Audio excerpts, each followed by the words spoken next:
जैसे नीतीश बाबू ऐसे ऐसे कर रहे थे, हम कर लेते बीजेपी के साथ, नहीं हमको ले जो हमारा भतीजा मुख्यमंत्री का अजीत कुमार, तो वहां पर भी मुखिया उप मुखिया राकेश कुमार शर्मा जी हैं हमारे के। तो जब हम लोग रहे तो आप समझ सकते हैं कि आप का हक तो हमारे के यहाँ पहले से ही सुरक्षित है, इसके लिए चिंता करने की बात नहीं है। और जहां तक बात रह गई, जो बता रहे थे हमारे प्रिंस, सही कहा इन्होंने, और जो मांग है निश्चित तौर पर आने वाला समय में 5 साल के अंदर इस 11 प्रखंड में जननायक कर्पूरी ठाकुर जी की स्मृति भवन, बाबा साहेब भीमराव अंबेडकर जी की स्मृति भवन, अमर शहीद बिहार ले ले जगदेव बाबू की स्मृति भवन निश्चित तौर पर 11 प्रखंड में आपने जो हमें ताकत दिया है, आशीर्वाद दिया है, उसके चलते निश्चित तौर पर बनेगा। निश्चित तौर पर समय तो थोड़ा देना ही होगा ना, 75 साल के सुखाड़ आ गया, तब 5 साल में कितना बाढ़ आई। लेकिन तैयो जो सोचे नहीं लोग हैं, उससे ज्यादा बाढ़ तो करिए देते। और आपको देखा होगा कि हम लोग पदभार आपके आशीर्वाद से, आपकी कड़ी मेहनत से, और आपने जिस तरह तन मन और धन सब कुछ लगाकर जो लड़ाई आपने लड़ी, ये जीत अभय कुशवाहा की जीत नहीं है, ये जीत आप सब की जीत है। 90% आबादी की ये जीत है, ये मैं डंके की चोट से करता हूं, ये आपकी जीत है। और निश्चित तौर पर ये हम जरूर भरोसा आपको दिलाएंगे कि जो ताकत आपने हमें दिया है, आपके हक और अधिकार की लड़ाई सदन से लेकर संसद तक जिस भी रूप में हमें लड़ने की जरूरत पड़ेगी, ये आपका भाई और बेटा किसी भी रूप में पीछे नहीं रहेगा, कभी नहीं रहेगा। और हम जब पहली बार विनोद भैया से हमारी बात हो रही थी, तो भैया को हमने कहा कि विनोद भैया अभी फिलहाल में कुछ क्या दिया जाए। इन्होंने कहा कि वो कलेक्टेरिएट के सामने जो सभागार है जननायक कर्पूरी ठाकुर जी का, उसका जीर्णोद्वार के लिए कुछ फंडिंग कर दीजिए। तो उसका जीर्णोद्वार के लिए हम लोगों ने फंडिंग करने का काम कर दिया है, चिंता नहीं। ये सारी बातें हैं। देखिए साथी, राजनीति को हम लोगों को समझना होगा। सबसे बड़ी सफलता की कुंजी, हर एक चीज के सफलता का कुंजी, जैसे अभी हमारे बड़े भाई साहब कह रहे थे कि ये राजनीतिक मंच नहीं है, बिना राजनीति का कुछ है? कुछ नहीं है बिना राजनीति। कोई पूछेगा, आप अपने हक और अधिकार को समझिए। आप याद कीजिए ना, जब जननायक कर्पूरी ठाकुर जी ने आरक्षण देने का काम किया था, उस समय कांग्रेस की सरकार हुआ करती थी, कांग्रेस विरोध में रहा करती थी। और कांग्रेस के सपोर्टर कौन लिखते थे, क्या क्या भाषा का इस्तेमाल जननायक कर्पूरी ठाकुर जी के बारे में किया करते थे लोग, किस किस तरह की भाषा का इस्तेमाल किए थे, याद कीजिए। हमारे बच्चे जो युवा साथी हैं, शायद उन्हें नहीं पता होगा, लेकिन ऐसी ऐसी भाषा का इस्तेमाल किया गया था कि जो मैं इस मंच के माध्यम से बोल भी नहीं सकता हूं। आरक्षण कहां से आई, किस तो हम ज्यादा कुछ नहीं कहना चाहते हैं, उस चीज को मैं समझाना चाहता हूं। उस समय कांग्रेस के साथ जो लोग थे, 90 में जब परम आदरणीय समाजवाद के प्रोधा और जगदेव बाबू ने जो नारा दिया, 100 में 90 शोषित है, 10 की शासन नहीं चलेगी, धन धरती और राजपाट पर 90 भाग हमारा है, 10 का शासन नहीं चलेगा। समाजवाद के प्रोधा परम आदरणीय लालू प्रसाद यादव जी 1990 में सत्ता में आए, और सत्ता में आए तो उस 90% के लोगों को एक आवाज मिली, एक ताकत मिली, और उसी ताकत को आज के जो ये एनडीए है वो जंगल राज करते हैं। लोग कहते हैं जंगल राज। तो साथी वो लड़ाई जंगल राज की नहीं थी।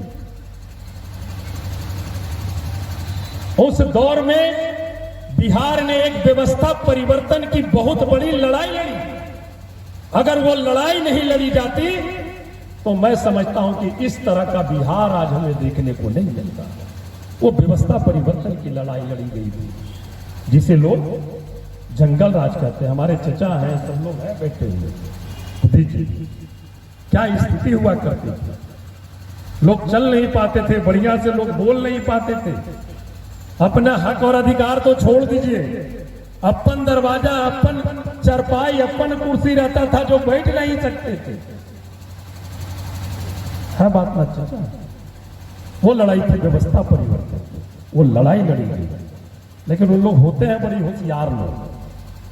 हम उन लोग देख लिया कि अब हम लोग ऐसे सत्ता में वापस नहीं आ सकते हैं, तो वो सारे लोग करवट बदले, और करवट बदल करके आज देख लीजिए आप भारतीय जनता पार्टी में कौन लोग, वही लोग हैं जो पहले कांग्रेस पार्टी में सब लोग थे।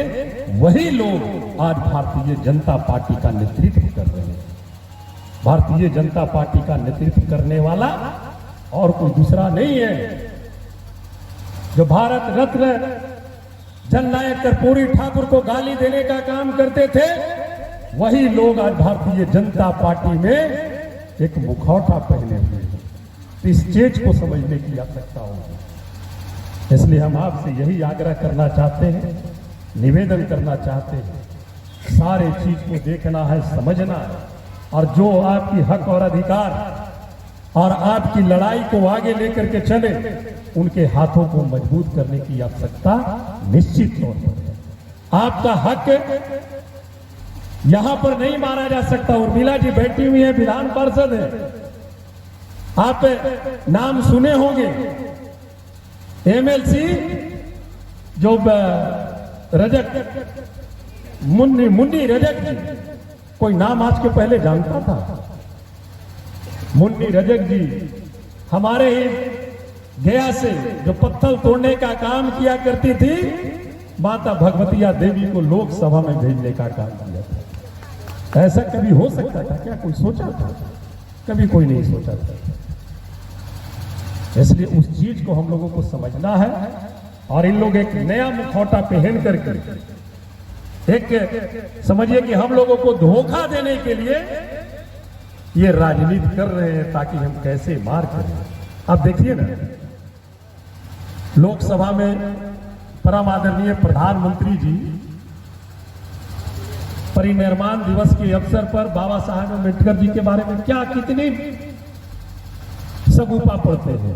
मैंने बाबा साहेब के लिए वो किया, मैंने बाबा साहेब के लिए ये किया, मैंने बाबा साहेब के लिए वो किया। प्रधानमंत्री जी सगुफा पढ़ रहे हैं, और वही साज जब राज्यसभा में जाते हैं तो किस तरह की बाबा साहेब के बारे में भाषा का इस्तेमाल करते हैं, आपने देखा होगा, सुना होगा। हम लोगों को कहने का मतलब ये है, उनके दिल में कुछ और रहती है और जुबान पे कुछ और रहता है। बहुत सारे लोग बोल रहे थे, जब अमित शाह जी का खिंचाई होने लगा तो वो बोले कि नहीं, जुबान लड़खड़ा गई थी।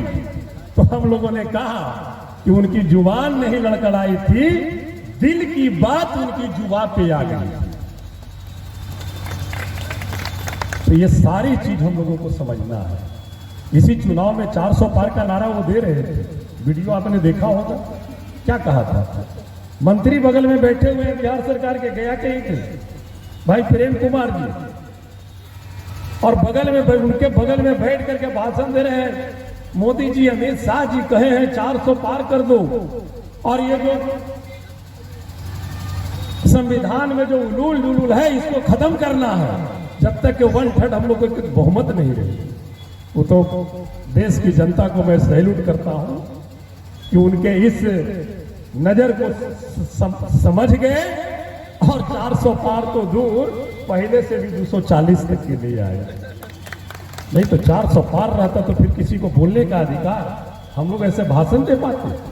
और इतना जो हम लोग आज कह रहे हैं अजीत जी कि 1.6% हम लोगों जो जनसंख्या किसने दिया है? जातिगत जनगणना कराकर आरक्षण महागठबंधन की सरकार तेजस्वी बाबू के नेतृत्व में बनी। आप याद कीजिए, जनगणना कराया और 65% आरक्षण भी लागू कर दिया। उसके विरोध में कोर्ट में जाने वाला पीछे का व्यक्ति कौन है? आरएसएस के लोग कोर्ट में जाकर के इसको रोकने का काम किया। हम लोग इसकी लड़ाई सदन में भी लड़ने का काम हमेशा कर रहे हैं कि जातीय जनगणना कराओ और करा करके 9वीं अनुसूची में शामिल कर आरक्षण को बढ़ाने का काम करो। हम लोग फिर जाएंगे, फिर संसद भवन पर हम लोग इसकी आवाज बुलंद करेंगे। जातीय गणना तो छोड़ दीजिए, 2021 के बाद, इसके बाद अब तो कोरोना है नहीं, 3 साल 4 साल हो गया, जनगणना भी नहीं अभी तक के कराए। देश की जनगणना भी अभी तक ये नहीं करा पाए हैं। तो ये स्थिति है। इसलिए साथी बहुत ही अच्छा लगा और हम लोग निश्चित तौर पर हम लोग अपने महापुरुष के विचारधारा को लेकर के चलने वाले लोग हैं। हम लोग कहीं पर किसी भी रूप से बिकने वाले लोग नहीं हैं। हम लोग सत्ता के लिए किसी भी चीज से हम लोग समझौता करने वाले लोग नहीं हैं। तेजस्वी बाबू चाहते तो वो भी मुख्यमंत्री रहते, बोले ना वो कि हम भी चाहते, हम भी मुख्यमंत्री रहते, क्या दिक्कत है? जैसे नीतीश बाबू ऐसे कर रहे थे, हम कर लेते बीजेपी के साथ, नहीं हमको ले लेता क्या? मुख्यमंत्री रहते। लेकिन उन्होंने लड़ना सीखा, पूरी मजबूती के साथ लड़ा। चाहे जितना भी जतन कर ले सरकार, उनके पूरे परिवार पर जतन किया, लेकिन फिर भी उन्होंने झुकने का काम नहीं किया और पूरी मजबूती के साथ उसका विरोध करते हुए आपके ताकत की बदौलत, आपके ताकत के भरोसे आज वो खड़े हैं। नीतीश बाबू फिर आए यादव सरकार में, उन्होंने कहा हम आवेंगे तभी अबरी चचा कि जो हम वादा किए हैं 2020 में वो नौकरी 10 लाख देंगे तो हम आवेंगे। तो कहीं अरे आ जाओ ना, दे देना। तब वो गए, याद कीजिए ना, शपथ ग्रहण हुआ गांधी मैदान में। मैं नहीं बोल रहा हूं, मैं सिर्फ याद दिला रहा हूं आपको। उप मुख्यमंत्री का शपथ लेते हैं तेजस्वी बाबू और मुख्यमंत्री का शपथ लेते हैं नीतीश बाबू। क्या बोला था नीतीश बाबू ने? कहा कि अरे ये तो 10 लाख कह रहा है, हम तो 10 लाख नौकरी भी देंगे और 10 लाख और रोजगार भी देंगे, टोटल 20 लाख देंगे। हमने बोला था, नीतीश बाबू ने बोला था। इसके पहले कहा नहीं नौकरी की बात करते थे लोग भाई? यही एक चीज नहीं है, बहुत तरह की आईटी पॉलिसी लाया। पर्यटन में कैसे हम बढ़े, यही देव में जब पर्यटन मंत्री तेजस्वी बाबू थे तो आपने देखा जो देव का विकास हुआ है, ये पर्यटन मंत्री तेजस्वी बाबू थे, उनकी देन है। ये सारा चीज है। हमने तो और एक चीज याद दिलाया कि आप उस चीज को भी छोड़ दीजिए। इधर 2015 में महागठबंधन की सरकार बनी थी, उसी समय हम विधायक बने। महागठबंधन की सरकार में ही 7 निश्चय योजना लागू हुई।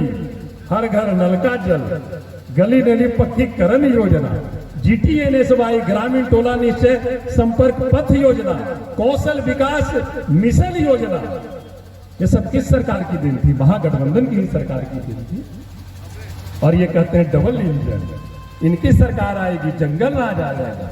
2015 में भी तो महागठबंधन की सरकार आई, जंगल राज आ गया था क्या? तो इस तरह से हम लोगों को डराने का काम करते हैं। इस बात को समझने की आवश्यकता है साथियों, और उस चीज को याद करना है कि जब जननायक कर्पूरी ठाकुर जी मुख्यमंत्री हुआ करते थे तो उस समय कांग्रेस के साथ कौन लोग थे और आज के भारतीय जनता पार्टी के साथ कौन लोग हैं, यही खाली देख लीजिएगा एकदम साफ नजर आएगा कि हमको किस ओर जाना है। हम नहीं कह रहे हैं कि आप किस ओर जाइए, साफ नजर आएगा। इसलिए बहुत ही अच्छा लगा और सारे आयोजक करता यहाँ पर उपस्थित हैं, हम सबको धन्यवाद देते हैं। और आप सब लोग इतने देर तक यहाँ पर रहे और आप सभी लोगों का हम दिल की गहराइयों से एक चीज के लिए और अभिनंदन करते हैं कि चुनाव जीतने के बाद पहली बार हम मन से भाषण दे रहे हैं। आप सभी लोगों को 2024 में जो ऐतिहासिक आपने जीत दर्ज की है उसके लिए हम आपका अभिनंदन करते हैं, स्वागत करते हैं और अपनी बातों को विराम देते हैं। जय जननायक कर्पूरी ठाकुर जी। अच्छा देखिए, श्री लखन ठाकुर जी को एमएलए सुपौल से बनाए थे। रामनाथ ठाकुर जी को एमएलसी आदरणीय लालू जी बनाए थे, हमको भी ध्यान में था। आजाद गांधी जी एमएलसी थे, अभी छोड़ दिए हम लोग को। उर्मिला ठाकुर जी हैं ही अभी। तारकेश्वर ठाकुर जी को पिछड़ा आयोग का सदस्य बनाए थे, जो अभी जो 17 महीने का जो सरकार हुआ था उसमें। फिर कृष्णा सिंह जी को स्टैचू लगवाए थे। भिखारी ठाकुर जी जिन्हें भोजपुरी के शेक्सपियर कहा जाता है, भिखारी ठाकुर पुरस्कार चलाए कला संस्कृति क्षेत्र के माध्यम से। ये सारा चीज है साथियों, इसलिए लोग डराएंगे। अब डरे हम लोग नहीं हैं, हमको तो लगता है कि वो सब लोग डर गए हैं। इसलिए अभी देख रहे होंगे कि अभी जितना एनडीए के गठबंधन है तब सब अपन अपन कार्यक्रम खत्म कर दिए हैं। अब सब सामूहिक कार्यक्रम कर रहे हैं। यहाँ भी होगा, औरंगाबाद में भी 1 तारीख को शायद है, तो चिंता नहीं करना है। हम लोगों के 31 को है।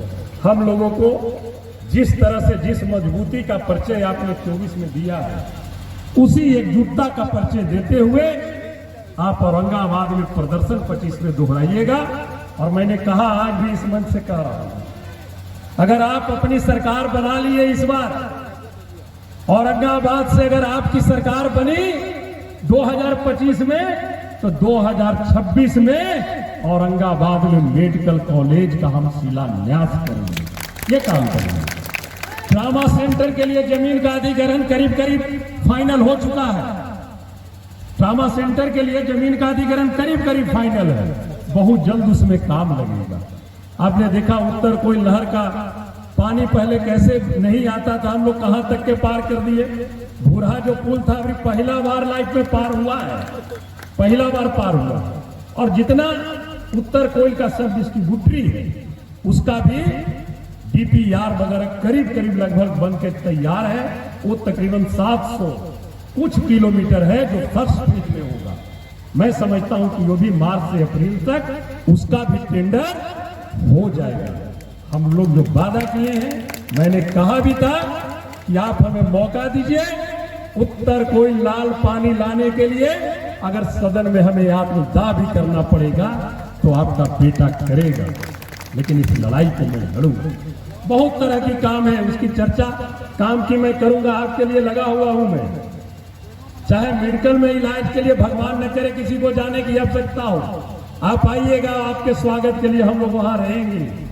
हम वो भी व्यवस्था कर रहे हैं कि आप आए तो आपको रहने का रुकने का कोई किसी प्रकार का दिक्कत नहीं हो, वो चीज की भी व्यवस्था हम कर रहे हैं। ट्रेन के टिकट कंफर्म कराना है, ट्रेन वाला टिकट नंबर भेजिए, हम भेज करके करावेंगे। तो ये सारा काम होगा, निश्चिंत रहना है। इसलिए हम पुनः सभी महापुरुषों को मैं नमन करते हुए और आप सभी लोगों को नमस्कार, प्रणाम, आदाब, सलाम करते हुए अपनी वाणी को मैं विराम देता हूं। और जो भी हमें इस विचार मंच की जो भी मांग है, भारत रत्न जननायक कर्पूरी ठाकुर जी के नाम पर एक भवन का निर्माण यहाँ पर जिस जगह पर हम हैं, निश्चित तौर पर यहाँ पर 15 लाख रुपए की लागत से स्मृति भवन का हम निर्माण कराएंगे, निश्चित तौर पर कराएंगे। जननायक कर्पूरी ठाकुर जी की आदमकद प्रतिमा की बात अभी हमारे उनसे हो रही थी, शायद उसका प्रक्रिया ब्लॉक में ये किए हैं और वो कहां तक के पहुंचा है उस पर मैं भी बात करूंगा, और जहां पर जैसे भी सहयोग की आवश्यकता होगी वो मैं इनके साथ मिलकर के करूंगा। बाबा साहब मैं करूंगा, बाबा साहब की प्रतिमा हम लोग वहां पर लगा लेंगे, तो ये सारा चीज होगा। और ये जो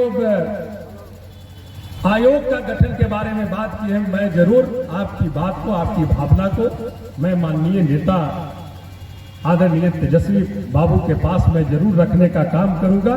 चाहे राजनीतिक हिस्सेदारी की आपकी बात हो, SC ST में शामिल करने की बात हो, या केस कला आयोग गठन करने की बात हो, ये बात मैं निश्चित तौर पर करूंगा। ये तो बनना ही चाहिए। आयोग बनने से युवा आयोग बने, खेल आयोग बने, ये सारे आयोग का गठन होना चाहिए। और जब ये आयोग का गठन होगा तभी जो स्थिति है हमारे गांव स्तर पर खेल की और जो हमारे समाज की, वो पता चलेगा कि किस रूप में कहां पर है और उन्हें हम किस तरह का और सहयोग करें ताकि वो ऊपर उठ सके। इसलिए ये सारी काम हम लोग करेंगे। पुनः दिल की गहराइयों से आप सभी लोगों का हार्दिक अभिनंदन करते हुए अपनी वाणी को विराम देता हूं। जय हिंद, जय बिहार, बहुत बहुत धन्यवाद।